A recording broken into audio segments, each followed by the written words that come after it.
فرماتی ہیں کہ یہ حدیث میں ہے کہ روحیں جمعرات کو گھر پر آتی ہیں اور ایصال ثواب کا مطالبہ کرتی ہیں۔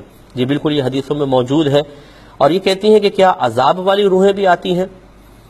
دیکھیں، جو معذب روحیں ہوتی ہیں جن کو عذاب دیا جا رہا ہے وہ دو طرح کی ہوتی ہیں۔ ایک مسلمان روح بھی ہو سکتی ہے اور غیر مسلموں کی روح ہو سکتی ہیں۔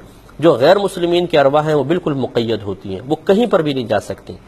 اور جو معذب روح ہیں، بعض حدیثوں میں مطلق ان کے بارے میں آیا کہ معذب روح نہیں جا سکتی ہے۔ مومن کی روح جو غیر معذب نہیں جس پہ عذاب ہو رہا ہو، غیر معذب جس پہ عذاب نہیں ہو رہا، وہ سیر کرتی ہیں کائنات میں۔ لیکن ایصال ثواب کا مطالبے کے لیے ہم نے کئی ایسے واقعات اکابرین کی کتابوں میں پڑھے ہیں کہ جن لوگوں کو عذاب ہو رہا ہے وہ بھی روحیں آ کر مطالبہ کرتی ہیں کہ ہم عذاب میں ہیں، ہم تکلیف میں ہیں، ہم پریشانی میں ہیں، ہمارے لیے ایصال ثواب کرو۔